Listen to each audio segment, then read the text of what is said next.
2020 start हो गया है और 2020 में जो कैनेडियन इमिग्रेशंस के डिफरेंट प्रोग्राम्स हैं उसके अंदर वैरायटी है, यानी कि अराउंड 80+ प्रोग्राम्स हैं। लेकिन जो आप लोगों की डिमांड जो थी या जो शिकायत थी 2019 में, जो वीडियोज़ में मैंने देखी, मैंने कमेंट्स पढ़े कि सर वो जॉब्स मांगते हैं, अक्सर प्रोग्राम में जॉब्स मांगते हैं, हम जॉब अरेंज नहीं कर सकते। तो आज एक बहुत बड़ी वीडियो दे रहा हूँ मैं आपको। ये वीडियो 5 वीडियो के बराबर है, क्योंकि मैं आपको 5 ऐसे प्रोग्राम दे रहा हूँ इस वीडियो की तवज्जुह से कि जिसके ज़रिए आप लोग बग़ैर जॉब ऑफ़र के अप्लाई कर सकते हैं।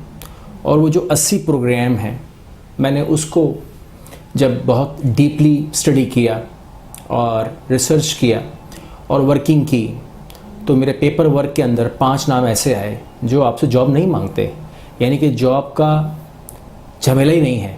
लेकिन उसके लिए करना क्या पड़ेगा आपको? उसके लिए करना यह पड़ेगा कि इस वीडियो को आपने बहुत ध्यान से देखना होगा, ताकि कोई प्रोग्राम अगर आपसे मीट कर जाए, क्योंकि प्रोग्रामों में फ़र्क बहुत है, थोड़ा सा डिफरेंट बहुत है, तो उसमें जो है साथ ही साथ माज़रत करता चलूँ, तबीयत मेरी ठीक नहीं है, तो अगर मुझे खांसी आ जाए या कोई आवाज़ में मसला है तो आप बर्दाश्त साथ करते रहेंगे। चलिए स्टार्ट करते हैं।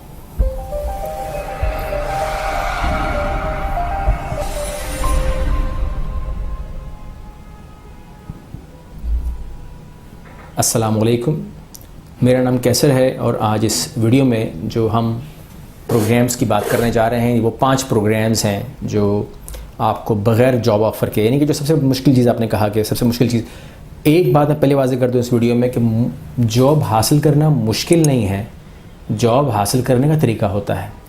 वो मैंने कई बार शायद बताया भी होगा, मुझे याद नहीं है, लेकिन अगर नहीं बताया तो इसके बाद जो आने वाली वीडियो है मैं इसमें आपको बताऊँगा कि जॉब कैसे हासिल करते हैं, जॉब हासिल करने का तरीका होता है। तो वो हमारी इस वीडियो की बहस नहीं है, वो हमारी अगली वीडियो का टॉपिक मान लीजिए। आज जो है हम उन प्रोग्राम्स की बात करने जा रहे हैं जिसमें जॉब की रिक्वायरमेंट ही नहीं है।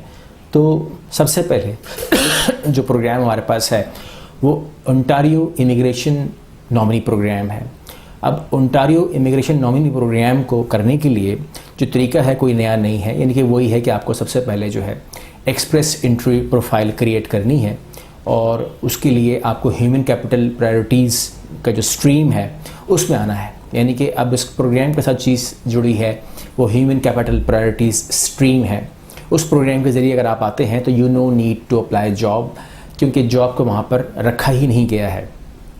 अब ये जो ओंटारियो है इसके अंदर जब आपने एक्सप्रेस एंट्री के साथ जाना है तो आपने सबसे पहले अपना जो इंटरेस्ट है वो शो करना है और आपने उसके बाद फिर वेट करना है कि आपका वहाँ से नॉमिनी आए। जब नॉमिनी आएगा तो बस 3-4 स्टेप्स हैं, वो याद कर लीजिएगा, आपको मुश्किल नहीं होगी। सबसे पहला स्टेप है कि आपको जो फेडरल एक्सप्रेस एंट्री है वो क्रिएट करनी है और उसके बाद interest of to move Ontario आपने दिखाना है और उसके बाद आपने जो नोटिफिकेशन रिसीव करना है, इसके बाद आपने रब्ता करना होता है ओंटारियो गवर्नमेंट से, जिसकी वेबसाइट ईज़िली अवेलेबल है ओंटारियो की। अगर आप इंटरव्यू डालेंगे तो आपके पास आ जाएगी, लेकिन मैं भी अपने बॉक्स में डाल दूंगा ताकि आपको प्रॉब्लम ना आए। तो ओंटारियो को नाम याद रख लें। 2020 के अंदर जो उसके प्रोग्राम ये आया है, इसमें आपको जॉब की ज़रूरत नहीं है। इसके बाद नोवा स्कॉशा है। नोवा स्कॉशा जो है वो भी एक प्रोग्राम आपके सामने नोवा स्कॉशा इमिग्रेशन नॉमिनी प्रोग्राम करता है। इसको आप थोड़ा सा बिल्कुल सेम मान लें, लेकिन जब आप एक्सप्रेस एंट्री बनाएं तो दिमाग में रखें कि इसका स्कोर बहुत ज़रूरी है कि अगर आप लोग असेसमेंट करवाते हैं अपनी और असेसमेंट में आपका स्कोर 67 आता है तो आप नोवा स्कॉशा के लिए एलिजिबल हैं, ठीक है। और उसके बाद जो है अब ये नोवा स्कॉशा जो है आपको एक्सप्रेस एंट्री के साथ नॉमिनेशन ऑफ इंटरेस्ट के साथ आपको लेके चलता है और अगर आप उसके अंदर पूरे पढ़ते हैं तो फिर आपको नॉमिनेशन ऑफ इंटरेस्ट के बाद आपको नोवा स्कॉशा से रब्ता करना पड़ता है and they will talk to you कि जिसके अंदर जो भी रिक्वायरमेंट्स होती हैं आपको पूरी करनी पड़ती हैं, देनी पड़ती हैं, लेकिन वो इतनी मुश्किल नहीं है। लेकिन साथ साथ मैं कहता चलूँ कि यहाँ पर जो मैंने शुरू के 4 नाम बताने हैं, इसमें जो आइल्स की जो रिक्वायरमेंट है वो मस्ट है, नंबर 1।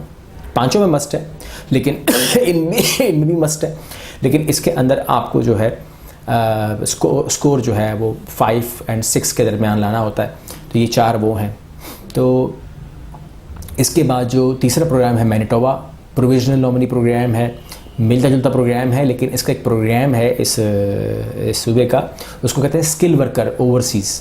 तो स्किल वर्कर ओवरसीज़ के अंदर ये आपको ये ऑफ़र करते हैं कि अगर आप स्किल वर्कर हैं अपने मुल्क में कहीं पर भी and you can prove yourself as a skill worker, तो आप हमारी कैटेगरी में आ सकते हैं। अब वो कैटेगरी क्या होती है? कैटेगरी ये है कि फॉर एग्ज़ाम्पल अगर आप कहते हैं कि जी आप मैकेनिक हैं, कार ठीक करते हैं, जो वट जो भी आप हैं, स्किल वर्कर हैं किसी हवाले से, तो फिर आपको डॉक्यूमेंटेशन प्रूफ देना होता है। अब ये जो मैनिटोबा है ये आपसे डॉक्यूमेंटेशन प्रूफ मांगता है। कब से काम कर रहे हो आपने कितना एक्सपीरियंस लिया है, कितना एक्सपीरियंस आपके पास 3 साल का है, 2 साल का है, 1 साल का है, 5 साल का है एंड सो ऑन। तो वो बात आपके साथ वो करेगा और उसकी जो रिक्वायरमेंट है वो मैनिटोबा की वेबसाइट पे अवेलेबल है। अगेन कह रहा हूँ मुश्किल नहीं है, मैं दे दूँगा डिस्क्रिप्शन बॉक्स के अंदर, आप ले सकते हैं। तो वो मुश्किल नहीं है, लेकिन आप और अल्हम्दुलिल्लाह जैसे पाकिस्तान है या इंडिया है या बांग्लादेश है या ये जो ममालिक हैं, इसमें स्किल वर्कर की कमी तो नहीं है और and they are genuine skill workers. दुनिया भर में तो इन्हीं को ही माना जाता है और इनसे ही काम लिया तो कोई मुश्किल नहीं है कि आप लोग ये प्रूफ करें। और वो फेक क्यों करेंगे, क्योंकि नॉर्मली हमारे स्किल वर्कर्स तो हैं ना। लेकिन इसके साथ साथ आपको अपनी जो दिमाग में जो चीज़ रखनी है हर प्रोग्राम के लिए वो ये कम से कम आप इंटर पास हों। इंटर पास नहीं है तो इंटर पास कर लें, ऐसा नामुमकिन भी नहीं है, क्योंकि वो school, high school, secondary school मांगते हैं तो वो आपको करना पड़ता है। इसके अलावा जो लैंग्वेज है, लैंग्वेज का भी मसला अपना हल करना होता है। फिर चौथा नाम मैं ले रहा हूँ सस्केचुआन जो सूबा है उनका, वहाँ पर एक प्रोग्राम चलता है जिसमें वो इन डिमांड लिस्ट जारी करते हैं। अब जो सस्केचुआन जो सूबा है, जब वो अपनी डिमांड लिस्ट जारी करता है तो उसके अंदर आपको जो है वो अपनी डिमांड देखनी पड़ती है कि उस लिस्ट में मैं हूँ कि नहीं। तो आप उसकी सस्केचुआन की जो वेबसाइट है वो मैं दे दूँगा लिंक के अंदर, वहाँ जाइए, अपनी जो लिस्ट इन डिमांड है उसको आप स्टडी करें, देखें कि अगर आप उस क्राइटेरिया में उतरते हैं तो they are needful peoples, they need peoples of that particular demand, जो उनकी रिक्वायरमेंट है, they want to fulfil that skills. अपने सूबे में चाहते हैं उन लोगों को कि वो उनकी जो नीड है वो फुलफ़िल करे।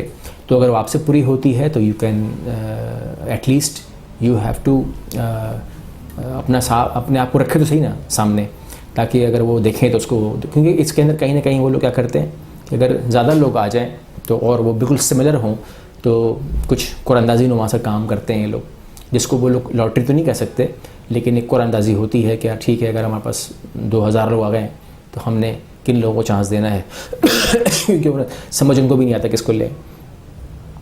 Alberta immigration nominee program, Alberta, ये 5 प्रोग्राम जो हैं अल्बर्टा के साथ। अल्बर्टा का जो ऐसा तो कोई प्रोग्राम नहीं कि डिमांड लिस्ट हो या कुछ भी हो, बट उन्होंने एक शर्त लगाई है कि उनके पास जो आएगा उसकी जो आइल्स होगी, उसकी जो स्कोर है दैट शुड बी 7, मिनिमम 7। तो ये थोड़ा सा टफ़ रहता है कि आप लोग आइल्स के अंदर 7 करें। लेकिन मैंने क्यों कहा आपको कि ये 2020 से स्टार्ट हो गया है, जनवरी का महीना है, एंड आप जो लोग स्ट्रॉन्ग हैं या जो लोग अगली वीडियोस देखेंगे जॉब्स के हवाले से और जॉब्स को फाइंड आउट कर लेंगे तो या वहाँ से वो करवा लेंगे तो वो तो ठीक है, दे कैन डू। मगर मैंने 5 ऑप्शन जो दिए हैं, इनको देने का मतलब मेरा ये है कि you can apply without job also. तो अगर आप अल्बर्टा में भी डालते हैं तो ये सारे के सारे प्रोग्राम एक्सप्रेस एंट्री से निकल के आते हैं, PNP प्रोग्राम्स कहलाते हैं। तो आप इसमें भी डालेंगे तो 7 बैंड्स के अलावा तो ये कुछ मांगते ही नहीं है आपसे, कहते ठीक है अगर आपका 7 बैंड हो गया है तो यू कैन अप्लाई। और अप्लाई करने का मतलब है कि फिर नॉमिनेशन मांगते हैं, नॉमिनेशन आएगा and they will take you. तो ये 5 प्रोग्राम तो वो हैं जो आपको बग़ैर किसी वर्क वीज़ा के, बग़ैर किसी ऑफ़र के, जॉब ऑफ़र के आपको PR ऑफ़र करता है। और PR आपको पता है कि PR एक परमानेंट रेजिडेंट का मामला है, तो that is a very big thing. लेकिन अगेन जो मैंने भी तबीयत उठाई है अपनी, that is because of the winter season, बहुत शदीद सर्दी है और सर्दी ने मुझे डिस्टर्ब किया है। लेकिन ये है कि मैं आप लोगों के लिए हाज़िर हूँ। आज मेरा फ़र्स्ट डे है ऑफ़िस में but I am after 10 days मैंने लीव किया है. आई वॉज ऑन बेड, मगर आप लोगों की दुआएं, मोहब्बत कि आप लोगों ने मुझे याद किया और बार बार आपने मुझे पूछा कि आप कहाँ हैं. तो मैं कहीं, मेरा कोई फ़ॉरेन टूर ही नहीं था, बट आई वॉज हॉस्पिटलाइज. और इंशाल्लाह अब राब्ता हमारा, अल्लाह करे कि सेहत रहे, ज़िंदगी रहे, तो आप लोगों के साथ जुड़ा रहेगा. अस्सलाम वालेकुम.